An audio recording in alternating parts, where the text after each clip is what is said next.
দর্শক এই মুহূর্তে আপনাদেরকে দেখানোর চেষ্টা করছি গলাচিপা যে হরিদেবপুর খেয়াঘাটের তরমুজ চাষীদের উপর যে একটি চাঁদা নেওয়া হতো সেটির বিরুদ্ধে কিন্তু ভিপি নুরুল হক নূরের একটি যুদ্ধ ঘোষণা। কোনো চাঁদাবাজ চলবে না, তেমনই কিন্তু তার নেতৃবৃন্দ এসেছেন।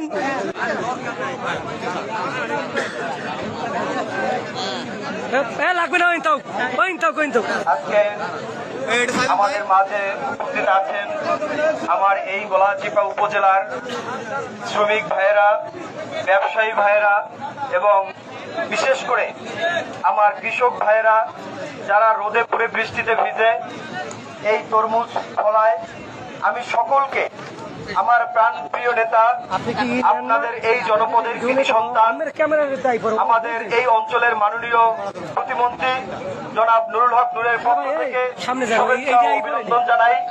প্রিয় বন্ধুগণ, প্রিয় শ্রমিক ভাইরা, আপনাদেরকে আমরা স্পষ্ট একটা মেসেজ দেওয়ার জন্য আজকে আপনাদের মাঝে এসেছি। আপনারা দেখেছেন আমি গতকালকে জরুরিভাবে গলাচিপা উপজেলার সাংবাদিক ভাইদেরকে ডেকেছি, তাদেরকে নিয়ে সংবাদ সম্মেলন করেছি, আপনাদের উদ্দেশ্যে কথা বলেছি।